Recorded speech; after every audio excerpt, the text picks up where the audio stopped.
Assalamualaikum dan salam sejahtera. Berita perdana malam ini bersama saya Syahril Sarafuddin dan saya Nurul Hidayah Nawai. Berikut fokus utama malam ini. Jumlah penduduk terjejas banjir terus meningkat. Lebih 31,000 dipindahkan.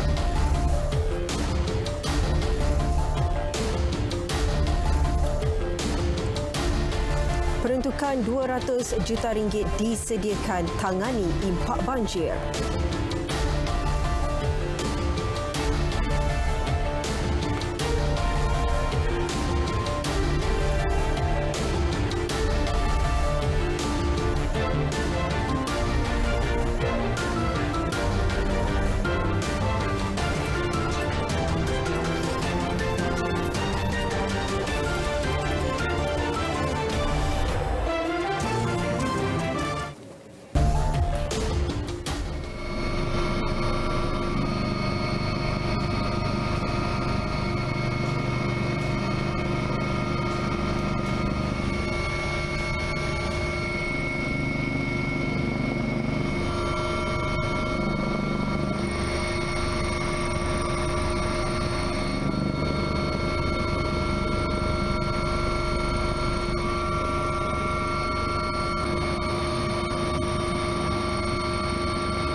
Baik, itu tadi visual tinjauan banjir dari udara yang dilakukan Ketua Polis Negara Tan Sri Akril Sani Abdullah Sani sekitar Lembah Kelang petang tadi. Keadaan banjir di 8 negeri hari ini bertambah buruk. Jumlah penduduk yang ditempatkan di Pusat Pemindahan Sementara PPS meningkat kepada lebih 31,000 orang dengan Perak negeri terbaharu dilanda banjir.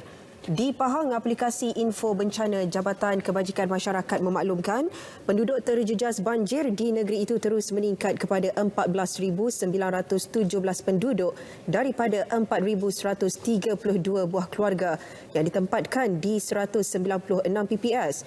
Jabatan Meteorologi mengeluarkan amaran zon merah dan hujan lebat melibatkan 8 daerah di Selangor hari ini. Perdana Menteri Datuk Seri Ismail Sabri Yaakob turun padang meninjau penduduk terjejas banjir yang ditempatkan di Sekolah Kebangsaan Johan Setia dan Sekolah Kebangsaan Teluk Gung di Klang, Selangor.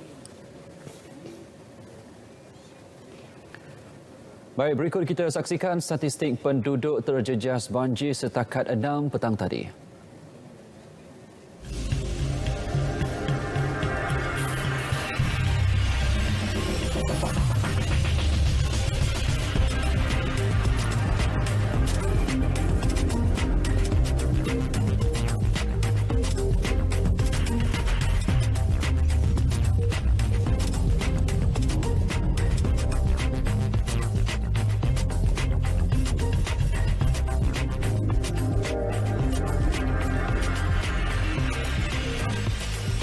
Hujan lebat sejak semalam menyebabkan kediaman penduduk di kawasan rendah dinaiki air. Ini termasuk kawasan penempatan penduduk di Sungai Isap, Kuantan yang kini dilanda banjir. Baik, bagi mendapatkan gambaran penuh, kita terus saja bersama wartawan Muhammad Hazwan Azman secara langsung dari Kuantan, Pahang. Silakan. Hazwan. Baik, terima kasih Syahril dan Dia. Assalamualaikum dan salam sejahtera. Saya kini berada di Pusat Pemindahan Sementara PPS di SMK Sungai Isap di Kuantan, di mana PPS ini menempatkan seramai 300 orang penduduk daripada 73 buah keluarga. PPS ini difahamkan telah dibuka sejak Jumaat lalu dan akibat hujan lebat, beberapa kawasan penempatan penduduk khususnya di kampung dan perumahan ini telah dinaiki air. Dan bagi memperincikan lagi mengenainya, seketika bersama saya adalah Ketua Kampung Pematang Badak iaitu Encik Nazar Sinta. Assalamualaikum. Waalaikumsalam. Encik Nazar, sejak bila kawasan ini telah dinaiki air dan bagaimana proses pemindahan penduduk dibuat? Mula-mula hujan turun pada hari Jumaat yang lepas. Jadi peringkat awal tu tidak berapa tersangka, tapi oleh kerana mungkin pertemuan air pasang ni itu menyebabkan banjir agaknya makin lama makin meningkat lah. Kalau yang pertama tu kita hanya di peringkat awal ni, terutama di PPS Seorang Menengah Sungai Isam ni hanya ada 50 orang saja. Tapi selepas hari yang kedua tu dia terus mendadak. Itu yang menyebabkan kita terlalu mohon untuk bantuan untuk menyelamatkan masa-masa banjir. Difahamkan PPS ni menempatkan penduduk terjejas daripada 12 buah kampung, kata termasuk luar pada mukim Pulau Badak. Mungkin Tuan Pak boleh cerita sikit? Memang kalau kita tengok di Mata Badak ni memang betul lah. Jadi mana melibatkan beberapa kampung kecil yang di bawah JKK Mata Badak, terutamanya Kampung Baru, lepas tu Cendereng, kemudian Bukit Angin dan Kampung Mata Badak sendiri, dan terdiri daripada taman-taman. Terutama yang seriusnya kalau tengok di Bukit Angin dan Kampung Baru. Yang tambahan sekarang ni ada juga daripada JKK luar seperti yang jiran kita ni, Gudang Rasam dan juga Pandan 2, sebab saya dipahamkan bahawa dia punya PPS sendiri pun dinaiki air juga. Sebab itulah kita menerima ramai penempatan untuk masa banjir ini. Sebab kita di Mata Badak ni ada 3 PPS yang saya kendalikan. Selain daripada Sekolah Menengah Sungai Isam ni, ada Sekolah Kebangsaan Mata Badak. Sehingga pukul 7 tadi kita ada 620 orang. Dan juga ada satu lagi PPS di Sekolah Menengah Bukit Angin, 614 orang. Okey, tempat apa difahamkan apa fasiliti yang disediakan kepada penduduk, orang kata, dan apa SOP yang diamalkan, termasuklah kata guru-guru yang turut membantu di pusat-pusat pemindahan. Okey, berhubung dengan SOP ni, sebagaimana yang kita sedia maklum yang disarankan oleh kerajaan, memang kita tetap mengikuti apa yang diarahkan untuk mengekalkan daripada COVID berterusan ni lah. Dan saya juga mengucapkan terima kasihlah kepada pihak pengurusan sekolah, terutamanya Sekolah Menengah Sungai Isam ni yang diketuai oleh Cikgu Wan.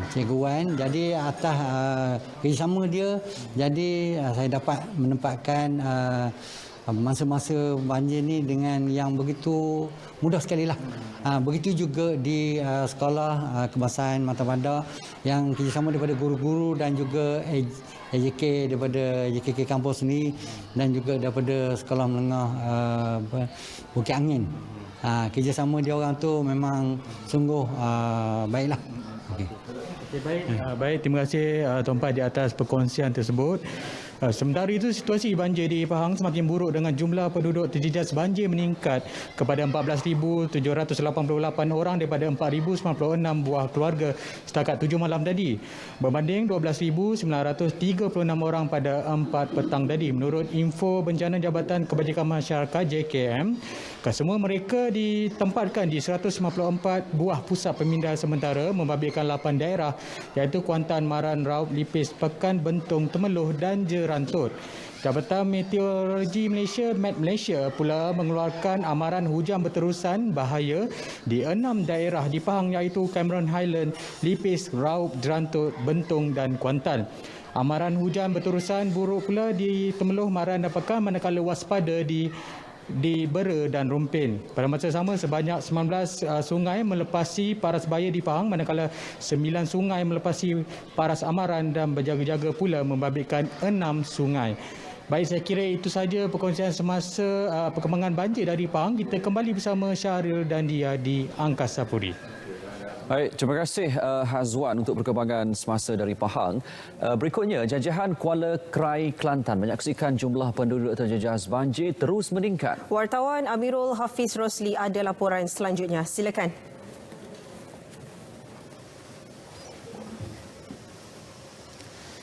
Baik, terima kasih rakan setugas di Angkasa Puri. Assalamualaikum dan salam sejahtera. Kini saya berada di Pusat Pemindahan Sementara PPS di College Vocational Kuala Krai yang menempatkan 150 orang penduduk terjejas banjir. Di Kuala Krai, antara kawasan terjejas banjir teruk, selain daripada Gua Musang, apabila 28 PPS dibuka di daerah ini, terdapat 1,196 penduduk terjejas banjir daripada 331 keluarga. Dan untuk perincian, kita bersama dengan Ketua Balai Bomba dan Penyelamat Kuala Krai, iaitu penolong penguasa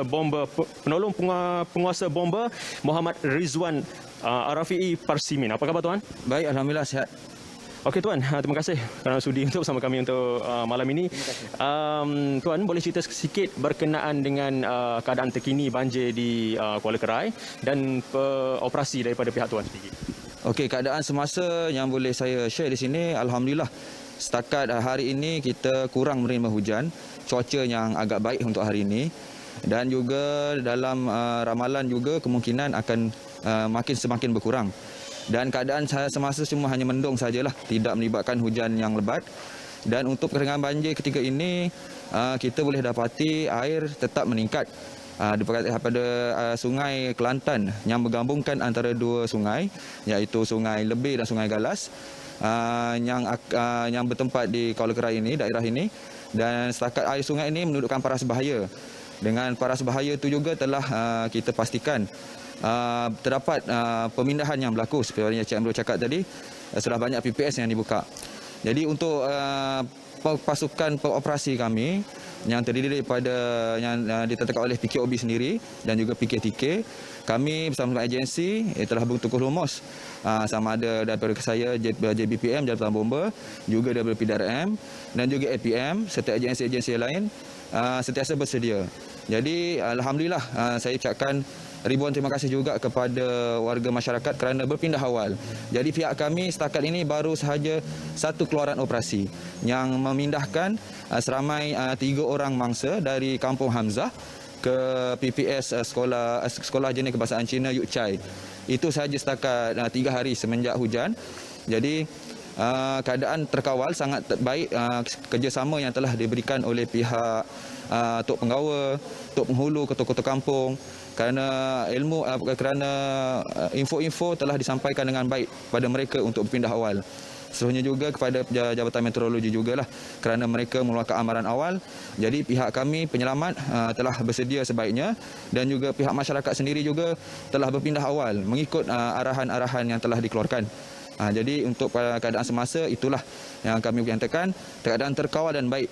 Cuma kemungkinan telah yang saya terima daripada Balai Bomba Gua Musang yang di mana di sana juga berlaku sedikit penurunan hujan dan kemungkinan air daripada Gua Musang akan menghala ke Kuala Krai. Jadi kami jangkakan mungkin juga tidak akan terlampau teruk. Tapi sekiranya berlaku ada perkara-perkara di luar jangka, kami bersama-sama agensi di peringkat PKOB dan juga PKTK akan bersama-sama bekerjasama untuk pastikan respon kami terhadap masyarakat dipenuhi. Tak kira di mana, tak kira waktu pukul berapa, insya-Allah kami akan terima panggilan. Okey, terima kasih tuan kerana sudi untuk bersama kami untuk berita perdana untuk malam ini. Setakat itu saja laporan saya untuk berita perdana. Terus kembali ke rakan setugas di Angkasa Puri. Assalamualaikum. Baik, terima kasih Amirul Hafiz untuk perkembangan semasa dari Kelantan. Berikutnya para penonton, paras air di sekitar kampung Sungai Serai Hulu Langat, Selangor menyaksikan penurunan sejak pagi tadi. Kita terus ikuti perkembangan semasa bersama wartawan Ravin Samunggam. Silakan Ravin.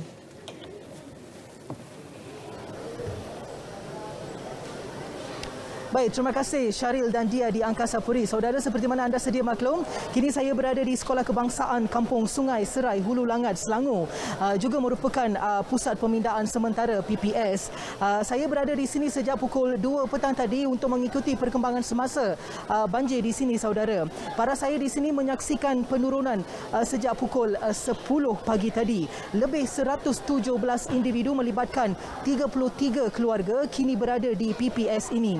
Ketika ini saya juga bersama Timbalan Menteri Perpaduan Negara Wan Ahmad Faizal Wan Ahmad Kamal. Beliau juga turut membuat lawatan ke PPS sebentar tadi. Baik YB, terima kasih kerana bersama dengan kami menerusi berita perdana pada malam ni. Kami difahamkan sebelum ni YB juga turut membuat lawatan ke beberapa PPS dan sekarang kini berada di sini. Bagaimana dengan hasil tinjauan pada hari ini YB?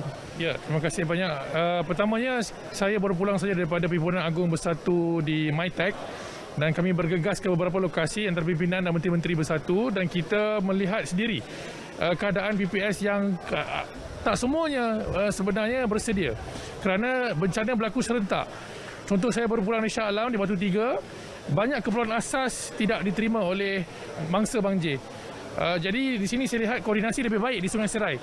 NGO dan juga parti-parti politik, tak kira lah pembangkang ataupun kerajaan datang memberi bantuan. Ini satu contoh yang baiklah keadaan bagaimana whole of society approach diamalkan. Saya harap ini satu perkara yang kita boleh bantu sama-sama ringankan beban bangsa dengan mengambil kira bantuan bukan sahaja daripada kerajaan, juga pihak swasta dan parti-parti politik. Tak kira lah siapa pihak pun, yang penting mangsa diberi pembelaan yang sewajarnya dari segi keperluan asas. Baik YB, bagaimana dalam konteks ni YB sendiri mengenal pasti lokasi berkenaan ataupun mungkin mereka memerlukan lebih banyak perhatian, bagaimana mengenal pasti lokasi berkenaan? Ya, sebenarnya saya turun ke sini kerana saya lihat dalam media sosial ada bencana yang teruk di Dusun Nanding. Dan sebelum kami ke Dusun Nanding, kami berhenti di kawasan yang paling luar. Jalan tadi terputus sebenarnya untuk ke Dusun Nanding dan kami berhenti di sini dulu selepas jalan dibuka untuk melihat keadaan di sini. Jadi saya alhamdulillah berbesar hatilah dapat melihat kerjasama daripada NADMA, APM dengan NGO dan parti politik amat berlangsung dengan baik. Saya lihat makanan cukup, pakaian cukup, berbeza dengan lokasi yang saya pergi tadi di Shah Alam. Jadi saya harap pengalaman ini dapat kita bantu untuk koordinasi lebih baik antara pihak kerajaan dan pihak swasta. Baik, terima kasih YB atas informasi tadi. Baiklah saudara, walaupun penduduk terjejas masih berada di PPS ni, mereka dilengkapkan dengan keperluan asas. Itu yang sangat penting. Sekarang kita kembali ke studio bersama rakan penyampai. Silakan Syaril dan Dia. Baik, terima kasih Revin untuk perkembangan seketika tadi. Dan berikutnya para penonton, memasuki hari ketiga dua daerah di Terengganu iaitu di Dungun dan Kemaman masih dinaiki air. Ia turut menyaksikan pertambahan beberapa pusat pemindahan sementara. Baik, untuk perinciannya kita bersama Azrul Faizal Jusof yang kini berada di daerah Kemaman. Jom kita bersama dengan Azrul.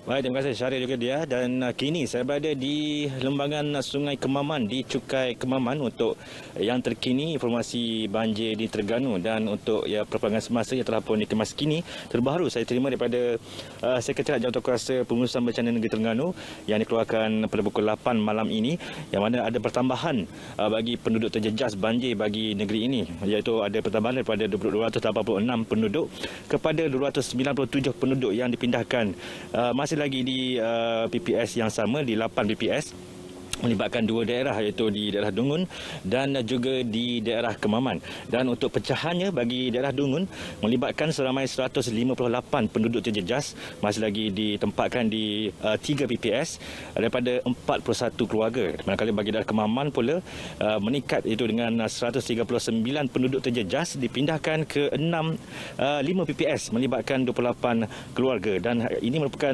faktor air sungai yang dilaporkan menurun melibatkan kampung-kampung yang berdekatan dengan lembangan sungai di Kemaman ini. Dan untuk yang terkini juga yang dikeluarkan oleh Jabatan Pengairan juga Saliran Negeri untuk bacaan paras air sungai-sungai utama di Terengganu bagi daerah Kemaman melibatkan ada 2 sungai diwartakan di aras bahaya, iaitu melibatkan sungai di Kampung Paya Paman, itu stesen di Paya Paman, dan juga di stesen Kampung Baru Kemasik yang melepasi paras bahaya. Dan ada 2 sungai juga yang masih lagi di paras abaran, iaitu di Sungai Kampung Tebak Kemaman dan juga sungai di Jambatan Jerangau di Dungun. Itu yang terkini dikeluarkan oleh pihak GPS untuk peringatan penduduk yang berada di sekitar lembangan sungai berkenaan. Jadi untuk yang terkini juga cuaca di Kemaman khususnya sepanjang malam ini dikhabarkan baik dan juga tiada sebarang hujan dilaporkan, dan juga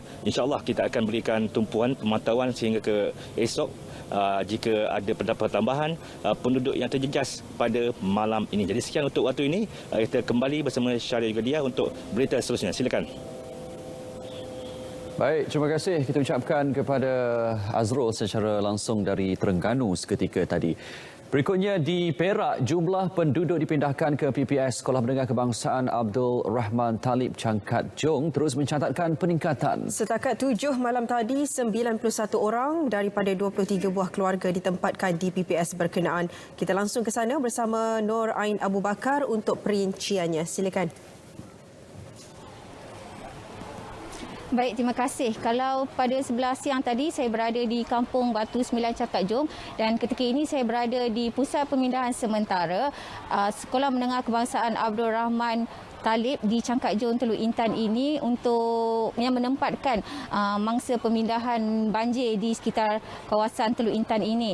Dan untuk makluman juga, proses pemindahan mangsa masih lagi diteruskan berikutan masih terdapat peningkatan paras air di sekitar kediaman penduduk. Jadi tanpa membuang masa bagi memperincikan dengan lebih lanjut berkenaan dengan perkembangan semasa banjir di daerah Hilir Perak ketika ini, bersama dengan saya ketika ini pegawai daerah Hilir Perak iaitu Tuan Saidi Syahari.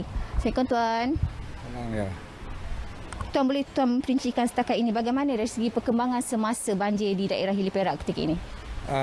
Memandangkan hujan masih lagi turun dan dijangka hujan lebat berterusan sehingga 21 hari bulan ni, kita jangkakan paras air akan semakin meningkat dan dijangka jumlah penduduk yang akan dipindahkan juga pun dijangka akan meningkatlah.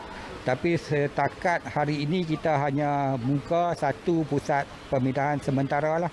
Kan jika ada peningkatan, insya-Allah kita akan terpaksa buka lagi lah di tempat yang lain lah. Sehingga petang ni seramai 22 keluarga telah dipindahkan, iaitu melibatkan 87 orang dewasa dan kanak-kanak lah. Bagi 3 buah kampung yang terlibat, itu di Batu 8, Batu 9 dan Kampung Lorong Kedah, daerah Hilir Perak lah yang telah dipindahkan. Tuan, memandangkan kita masih lagi berada dalam pandemik, dari segi SOP kemasukan mangsa yang terjejas ke pusat pemindahan sementara ini bagaimana? Kemasukan akan dipantau oleh pejabat kesihatan daerah Hilir Perak. Pejabat kesihatan daerah Hilir Perak akan mengambil langkah-langkah termasuk menjalankan ujian RTK bagi mengesan jika ada sebarang kes positif, maka masa-masa akan diasingkanlah. Kita akan ditempatkan di tempat yang lain lah dan tidak dicampurkan di sini lah, tidak akan ditempatkan di sini. Tuan, kita tahu sekarang ini pun di kawasan daerah Hilir Perak ini juga ada kawasan PKPD. Bagaimana daripada pengurusan penduduk di kawasan PKPD ini? Bagi kawasan PKPD, pihak polis dan tentera mengawal lah, dia orang tak dapat keluar dari kawasan tersebut. Setakat ini berjalan dengan lancar lah. Kita juga salurkan bantuan-bantuan lah, dan juga daripada NGO dan juga dari ADUN yang terlibat lah, juga ada menyalurkan bantuan lah, makanan pada hari ini. Difahamkan kawasan tersebut juga ada terjejas, ada sedikit kenaikan air. Paras air saya dimaklumkan telah ada jalan lah yang telah dinaiki lah. Tapi masih belum lagi melibatkan rumah penduduk yang terlibat lah, hanya jalan lah. Dan baru sekarang ni jalan semua masih boleh dilalui dan tidak ada sebarang masalah lah untuk kita salurkan bantuan. Akhir sekali Tuan, mungkin nasihat kepada para penduduk yang masih lagi enggan untuk berpindah. Bagi penduduk yang masih belum berpindah, sebab dijangka hujan akan berterusan, jadi kita jangka air akan juga akan semakin naiklah. Jadi bagi mana penduduk yang menyedarilah, kita harap lebih prihatin lah jika terdapat peningkatan aras air di kawasan masing-masing. Kita sarankan untuk segera berpindahlah ke PPS. dan jika memerlukan bantuan untuk berpindah, kita akan gerakkan logistik lah, APM dan agensi lain untuk memindahkan penduduk lah, termasuk dengan bantuan anggota bomba lah, bagi memindahkan penduduk ke kawasan PPS. Terima kasih Tuan. Jadi saya kira setakat itu dulu, langsung dari Pusat Pemindahan Sementara Sekolah Menengah Kebangsaan Abdul Rahman Talib ini, kembali semula kepada rakan penyampai di Angkasa Puri. Silakan. Baik, terima kasih Ain untuk perkembangan semasa dari negeri Perak. Peruntukan awal 100 juta ringgit disediakan untuk usaha pemulihan pasca banjir. Perdana Menteri Datuk Seri Ismail Sabri Yaakob memaklumkan usaha itu termasuk membaiki kerosakan rumah dan infrastruktur lain yang terjejas akibat bencana tersebut. Selain itu, beliau berkata setiap ketua isi rumah yang terkesan akan diberikan sumbangan RM1,000.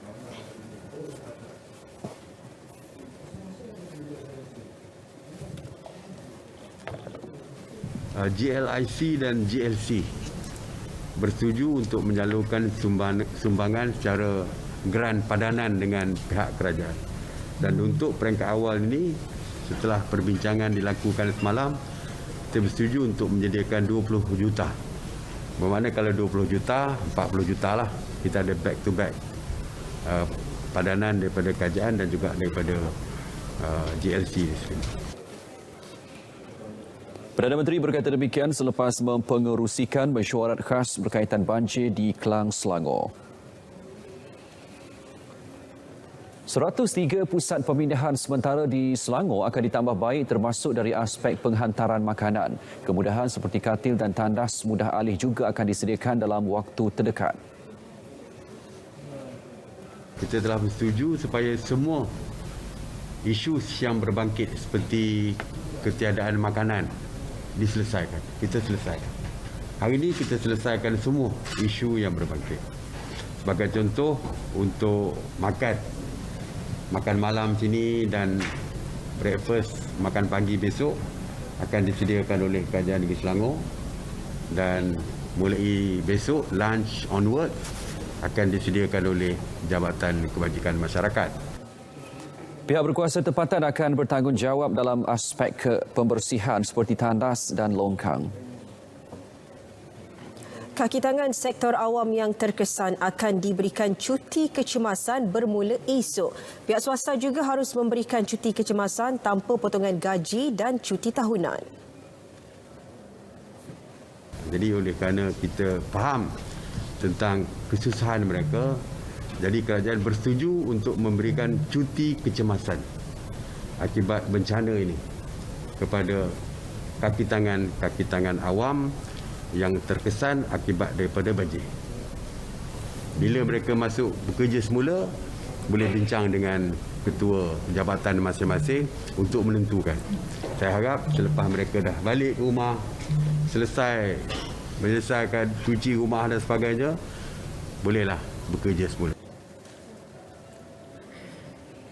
Baik, selaras pengumuman Perdana Menteri, Kementerian Kewangan mengumumkan peruntukan RM200 juta menangani impak banjir dan pengaktifan rangkaian tindak balas bencana GLC, GLIC atau GDRN.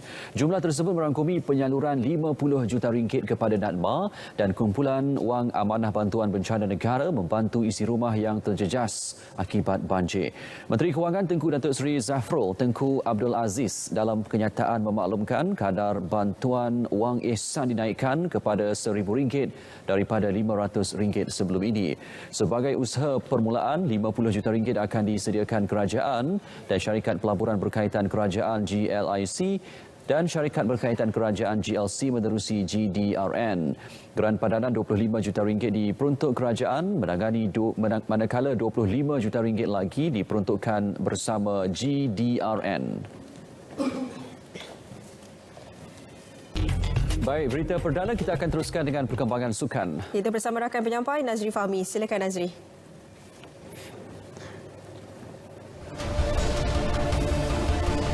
Cabaran Malaysia di Huelva berakhir di separuh akhir.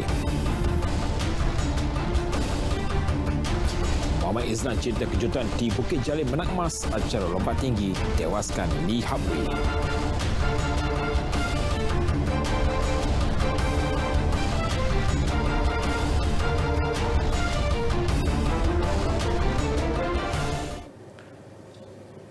Terima kasih Syaril dan Dia. Assalamualaikum, salam sukan untuk semua. Sebelum kita mulakan segmen sukan malam ini, sama-sama kita doakan kejayaan pasukan Harimau Malaya yang kini berjuang mencari kemenangan menentang Indonesia di Singapura. Ayuh Malaysiaku. Seterusnya, kita mulakan dengan perkembangan sukan. Untuk berita yang pertama, kejohanan badminton kejuaraan dunia 2021 di Huelva di Sepanyol, di mana cabaran Malaysia tamat selepas wakil terakhir Malaysia pasangan bergu Ong Yu Sin Teo Yi tersingkir pada perlawanan separuh akhir. Pasangan persendirian berkedudukan ke-12 dunia itu ternyata bukanlah saingan bergu keempat terbaik dunia, Takuro Hoki Yugo Kobayashi, apabila pasangan dari Jepun itu menewaskan mereka 21-12, 21-9 dalam masa 32 minit.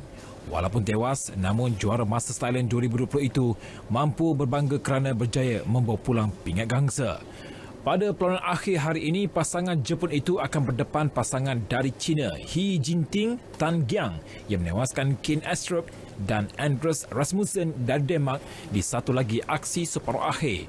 Yusin Yi melangkah ke separuh akhir selepas menewaskan pemenang pingat emas Olimpik Tokyo 2020, Liang Wang Qinglin, pada perlawanan suku akhir semalam.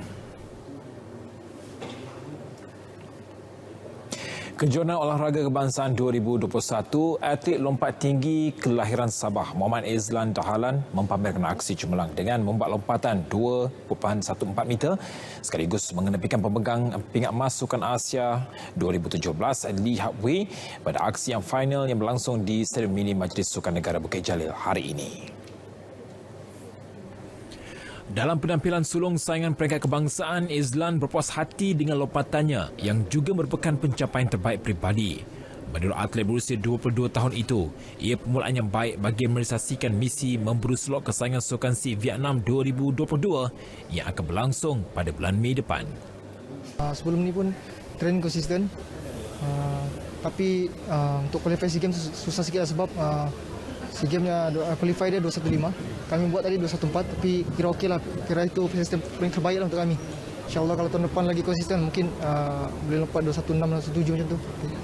Aksi final hari ini menyaksikan seorang lagi atlet dari negeri di bawah Bayok, Farrell Glenn Felix Jurus, merangkul pingat perak manakala pemegang rekod kebangsaan Lee Hap Wei pingat gangsa. Cuaca mendung serta permukaan trek yang agak licin akibat hujan lebat semalam sedikit sebanyak mengganggu penampilan Lee Hap Wei pada saingan kali ini. Beliau beraksi dalam keadaan berhati-hati bagi mengelakkan kecederaan. Hari ini Mia itu lompatan semua okey. Cuma licin itu bukan alasan lah, itu semua namun sama. Cuma takutlah saya tambah injury. Then I will focus next tournament lah.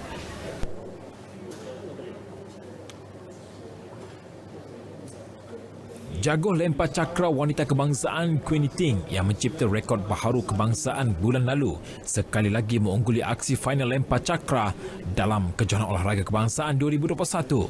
Walaupun tidak dapat memperbaharui rekod, atlet berusia 24 tahun itu berjaya merangkul pingat emas dengan balingan 49.11 meter. For today, what I aim actually is to break my personal best again, but unfortunately I didn't do it because I planned everything, I set everything well except the weather. If the weather is hot, it's very good for us to warm up our body, like you will feel like energetic. But when the weather is like you ran and the ring is slippery, so that really affect on me like that. Pada November lalu, Queenie mencipta rekod baru kebangsaan selain memecahkan rekod sendiri dengan balingan sejauh 50.67 meter. Masa lagi perkembangan sukan olahraga, setiap hasil yang diperoleh berasaskan nilai modal yang dilaporkan.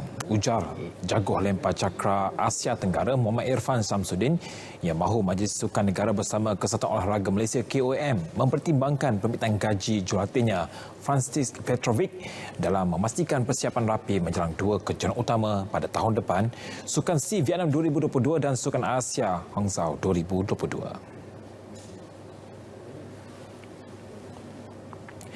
Menurutnya, jika KOM mengharapkan anak buah di bawah naungannya mempamerkan prestasi cemerlang di peringkat antarabangsa, mereka perlu membuat pelaburan sewajarnya. So far saya dah get back balik dengan saya punya coach yang lama, but belum ada kata putus lagi. So far dia tolong saya as a, sebagai atlet yang lama dengan dia. Tapi it depends on MSN and MAF willing to help untuk bayar dia punya gaji untuk training saya or not. If not, saya tak tahu macam mana saya punya ni lah. So saya harap like MSN and MAF boleh bagi kata sepakat untuk tolong bayar dia. They give like some offer which is ridiculous, some value of the, you cannot value coach that much. You want a result, you invest. But if you value that I know like some certain of money that yang diorang offer, but which is ridiculous, doesn't make sense. And then, so lah kalau, if you want something that you're willing to invest, so this coach is great. Irfan berjaya memecahkan rekod sebanyak 13 kali serta menjuarai Sukan C sebanyak 3 kali berturut-turut dan merangkul pingat perak di Sukan Asia Bhubaneswar 2017 bersama jurulatih tersebut. Dalam perkembangan lain, pemegang rekod kebangsaan dengan catatan 62.55 meter itu juga menggesa KOM menghantar atlet ke kejohanan luar negara sebagai pendahan dan menimba pengalaman.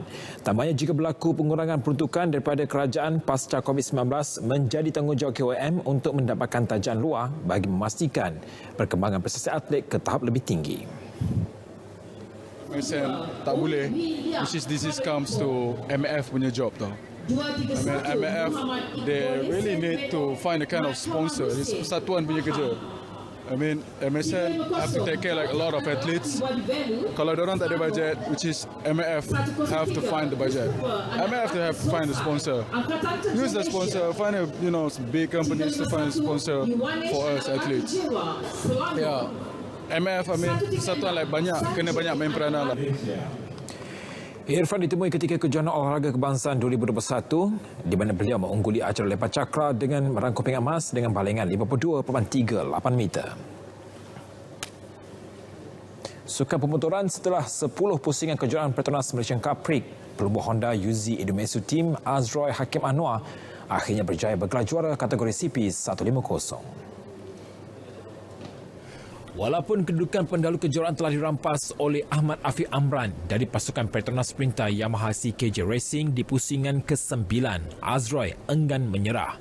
Pelumba Honda tersebut memilih strategi konservatif dalam perlumbaan CP 150 akhir.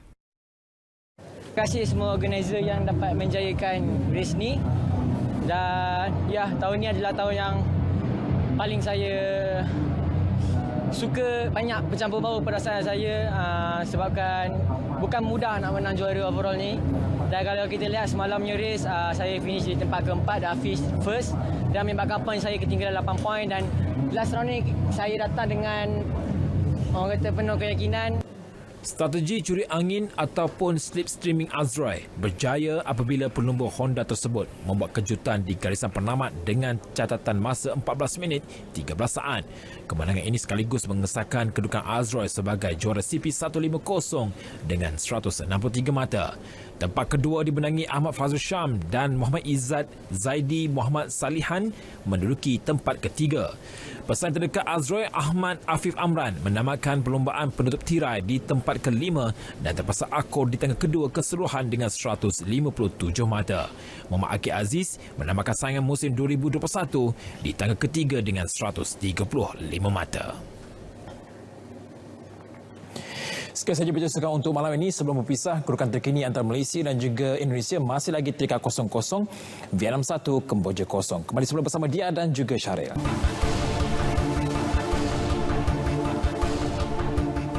1.92 juta ringgit diperuntukkan Kementerian Pembangunan Luar Bandar KPLB bagi membantu usahawan luar bandar memulihkan semula perniagaan yang terjejas akibat krisis COVID-19. Menterinya Datuk Seri Mahzir Khalid berkata ia disalurkan menerusi program khas sokongan pengukuhan keusahawanan luar bandar Restart yang telah memanfaatkan 400 usahawan. SPKLB merupakan salah satu inisiatif di bawah strategi memperkukuh program sokongan keusahawanan luar bandar Aspirasi Keluarga Malaysia 100 Hari. Sistem online pun ada, kita boleh memohon secara online dan cuma pengesahan dibuat nanti bila ada fizikal. Orang tu akan datang, pegawai akan datang juga jumpa orang tu nak mengesahkan, tengok di mana apa yang dia dah buat. apa kemahiran yang dia ada betul dengan apa tu kita bagilah. Taklah kata susah sangat, tapi tak juga senang sangat lah. Mana-mana yang layak dan qualified, saya ingat tak ada sebab kita tak bagi. Beliau bercakap kepada pemberita selepas merasmikan program Outreach Keusahawanan dan Pendidikan KPLB di Pusat Komuniti Padang Kerasak di Naka, Padang Terap. Selain latihan, SPKLB menyediakan geran penuh kepada usahawan bagi menampung kos operasi dan keperluan modal pusingan bagi meneruskan kelangsungan perniagaan. Sebelum ni kita PKP kan, jadi pendapatan kita tu tercecah lah. Jadi selama 2 tahun PKP, kita kena PKP tak ada gerak mana tu, jadi terhad lah pendapatan kita kan. Jadi bila dapat bantuan macam ni, kiranya banyak bantulah sebab kita langsung tak ada orang kata apa, modal dalam tangan macam tak ada kan. Jadi bila dapat bantuan macam ni memang bantu sangatlah. Gerak dapat tu dalam 8,000 macam tu lah. Dia dapat alatan menjahit. Macam mesin jahit dapat 2 kan. Lepas tu iron hak pakai ayamnya tu. Lepas tu meja untuk kita potong baju lah. Kira kemudahan tu kira okey lah, cepat. Macam tu lah. Datuk Seri Bazir turut menyempurnakan simbolik penyerahan geran bantuan SPKLB kepada 400 usahawan di seluruh negara, penyampaian bantuan gadget pembelajaran kepada 50 pelajar dan cermin mata kepada 100 pelajar dari keluarga B40, serta bantuan wang saku persekolahan kepada 300 pelajar sekitar daerah Padang Terap dan bantuan bakti desa KPLB kepada 204 orang pelajar berjumlah RM204,000. Baik, program jualan keluarga Malaysia PJKM yang berlangsung di seluruh kawasan Parlimen Ibu Negara hari ini dan esok membantu meringankan beban orang ramai. Rata-rata yang ditemui berharap program terbabit dapat diteruskan dari semasa ke semasa. Kalau nak ikut sekarang ni agak mudah lah, agak orang kata lebih jimat lah berbanding sebelum ni dengan harga, kenaikan harga tu memang melambung tinggi lah. Tapi hari ini dapat dikawal kan harga tu. Jadi bagi kita orang yang sebelum ni terasa kan harga yang tinggi tu okey lah. Untuk kita yang sekarang ni tengah dilanda COVID-19 ni kan, agak terasa okey lah. Keadaan yang terdesak macam sekarang, dia pilih mana yang perlu sajalah. Dia tak perlu nak berbelanja tanpa mengira nilai harga macam dulu kan. Semua murah, dia orang beli saja. Tapi sekarang ni dah orang berfikir panjang lah untuk membeli satu tu yang perlu saja dan ikut harga yang paling sesuai pada pendapatan dia orang. Macam saya, keluarga memang besar. Jadi untuk pembelanjaan tu memang sebelum ni memang terasa sangatlah. Tapi lepas kebelakangan ni, alhamdulillah, dia punya pembelanjaan tu dah terkawal dan kita pun rasa banyak berjimat kat situ. Menurut Pengarah Perdagangan Dalam Negeri dan Hal Ehwal Pengguna Kuala Lumpur, Arifin Samsudin, penganjuran PJKM mendapat reaksi positif orang ramai. Tadi pun kita ada bercakap dengan peniaga, dengan orang ramai dan mereka berharap juga supaya program ini dilanjutkan, dipanjangkan. Jadi untuk kami di KPDN NHCP, we try our best seperti mana arahan Yang Amat Berhormat Perdana Menteri, dan saya bersyukur kerana pasar raya di Kuala Lumpur dan di Parlimen Batu sendiri, pasar raya Wan Taikim memberikan kerjasama yang amat baiklah. Sementara itu di Perlis, PJKM mendapat sambutan amat menggalakkan terutama daripada golongan B40. Program dianjurkan di kesemua 3 parlimen yang memberi peluang kepada peniaga memasarkan hasil produk mereka secara terus kepada pelanggan. Sini saya mau beli sini sebab sini harga berpatutan lah. Kalau harga banyak-banyak barang saya cek pun lebih rendah dari pasar-pasar yang kita pergi kan. Macam tu lah. Ini saya beli kat sini pun dah ada 7 ekor.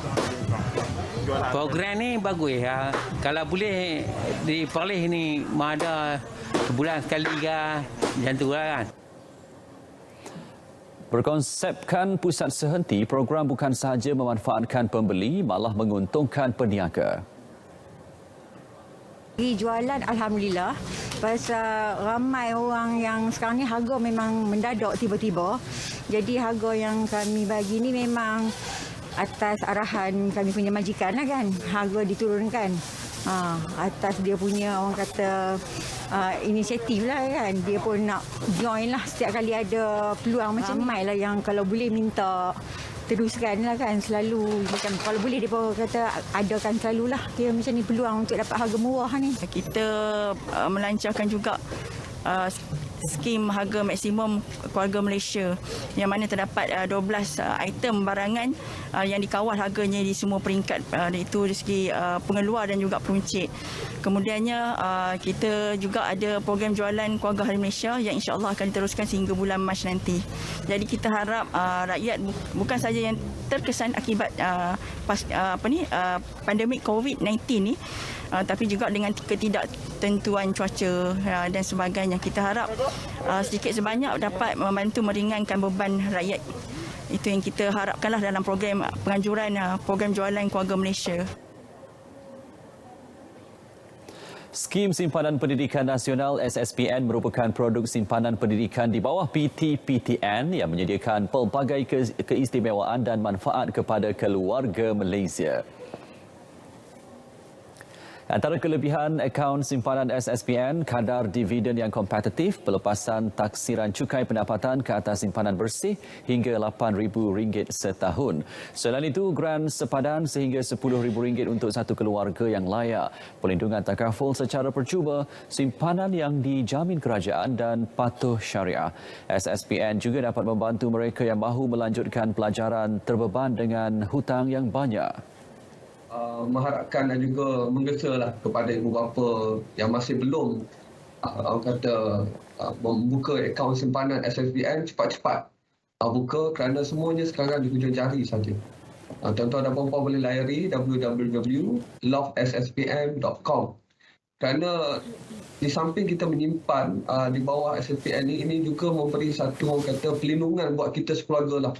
Apabila berlaku kemalangan, sudah tentu kita tak mengharapkan berlakunya musibah ataupun kemalangan, tetapi kita perlu bersedia. So selain daripada kita menyimpan untuk anak-anak dari segi pelajaran mereka pada masa akan datang, pendeposit juga dilindungi dari segi pelindungan takaful. Dan ini penting bahawa untuk kita pastikan apa-apa yang berlaku pada keluarga ataupun diri kita dilindungi.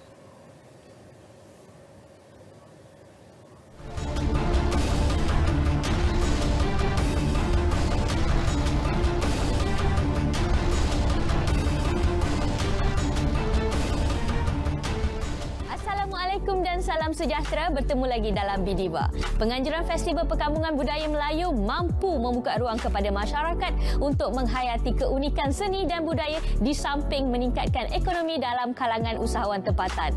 Pengasas program yang juga Ratu Etnik Malaysia, Nur Aniza Idris menyatakan perancangan 2022 bakal menjadi platform dalam usaha membangunkan seni dan budaya untuk lebih dekat dengan masyarakat generasi pelapis secara agresif. Kita dah ada 8 venue yang dah dikenal pasti dan ION pun dah memberi persetujuan. Dan dekat sini nanti kita akan himpunkan grup usahawan industri kecil dan juga budayawan melalui seni zapin yang kita namakan siri Jelajah Empayar akan kita zapin Nusantara. Cuma acara utama je, dia pertandingan 3 guru zapin tu kita anjurkan untuk musim kelima. Penganjuran pertandingan pencarian Ratu Kebaya dan model kebudayaan yang berlangsung minggu lalu berjaya menobatkan beberapa pemenang daripada 150 peserta meliputi pelbagai kategori. Program tersebut bukan sahaja mengetengahkan kebaya semata-mata, malah mampu membawa budaya ke pesada global. Tahniah kepada pemenang. Saya semestinya tidak percaya kerana semua hebat-hebat belaka, tapi alhamdulillah rezeki berpihak kepada saya kali ini. Program ini amatlah unik bagi saya kerana saya dapat banyak kawan di pertandingan ini dan bukan itu sahaja. Ini pertandingan tidak kira agama dan tidak kira bangsa dan memang inilah yang menjadikan kita satu Malaysia. Tidak perlu publicity murahan, pengikut berjuta di media sosial, malah tanpa bernaung dengan mana-mana label rakaman, penyanyi Aina Abdul ternyata mampu memahat namanya dalam kelas tersendiri. Ia terbukti apabila Aina berjaya menghiburkan lebih 600 peminat setianya di showcase A Night with Aina Abdul pada Khamis dan Jumaat lalu meskipun pelbagai halangan yang terpaksa dihadapi. Saya sebenarnya cabaran. Saya nak menunjukkan kepada semua orang juga. I'm trying to educate everyone yang mungkin anak-anak muda yang nak menjadi seorang artis yang rasa macam kalau tak ada label, diorang tak boleh bergerak. Saya nak cuba terapkan kepada mereka, that's not the only way. Korang boleh bergerak. Baru setahun jagung dalam bidang nyanyian, nampaknya bakat penciptaan lagu yang ada pada penyanyi Alif Iskandar semakin menjadi. Tapi dengan single kedua hasil ciptaannya bersama Jaja Ishak berjudul Takdir, Alif berharap 2022 mampu membawanya pergi lebih jauh. Jadi Alif dah buat secara draft kasar untuk mungkin Alif nak belajar fashion, mungkin Alif nak belajar kompos lagu, mungkin Alif nak belajar juga macam mana nak buat persembahan supaya persembahan tu boleh menarik minat orang di luar sana lah. Terbaharu, dua bintang muda berkolaborasi dalam satu karya unik sekaligus membawa kelainan dalam senarai lagu baru sedia ada. Lala Sania kini menampilkan sahabatnya yang juga penyanyi rap Bunga Ismi dalam karya berbahasa Mandarin berjudul Bambino. Lela dah dengar lagu ni sebenarnya beberapa bulan lepas masa Lela record single last Lela Traveller tu. Lela dah dengar dah. Lela excitednya lah nak record lagu ni sebab Lela tak pernah collab. Lepas tu dapat pula collab dengan Akak Tercinta. So Lela sangat bersyukur. Yang paling tercabarlah untuk lagu Bambino ni adalah untuk hafal, untuk pronounce dan untuk lancarkan pronunciation tu. Sebab bahasa Mandarin dia punya perkataan, setiap perkataan kalau bunyi lain maksud lain dan pronunciation yang lain maksud yang lain. Jadi kita kena tepat. So dan cabaran yang lain adalah kita Bunga kena hafal lagu ni dalam sehari dan praktis hanya cuma 3 hari saja. Kehadiran banyak bakat baharu tidak mematahkan semangat penyanyi muda Mia Latifah untuk terus menceburi bidang nyanyian. Lebih memujakan Mia berani mengorak langkah untuk mengembangkan bakatnya ke peringkat antarabangsa dengan melancarkan single berjudul Anima Bella dalam 2 versi bahasa.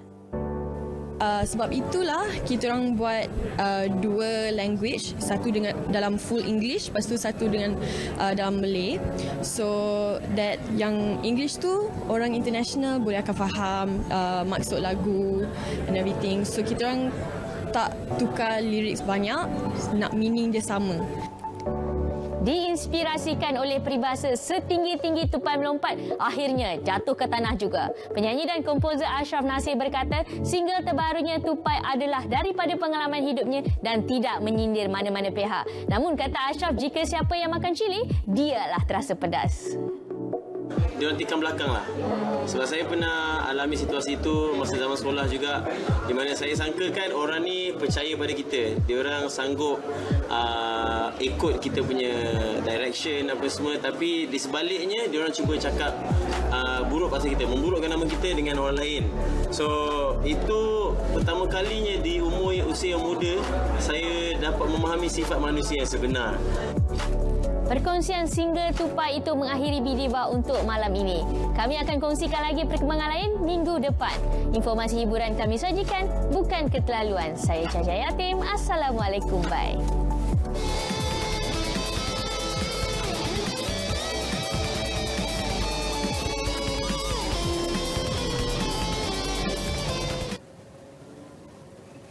Baik, berita perdana edisi 19 Disember berakhir di sini. Terus amal kawalan kendiri, lindung diri, lindung semua kerana kita keluarga Malaysia. Dapatkan perkembangan sahih sepanjang masa melalui portal Berita RTM di berita.rtm.gov.my. Ya, kami tinggalkan anda dengan visual banjir. Doa kami semoga penduduk terjejas terus tabah menghadapi musibah dan semoga banjir segera surut.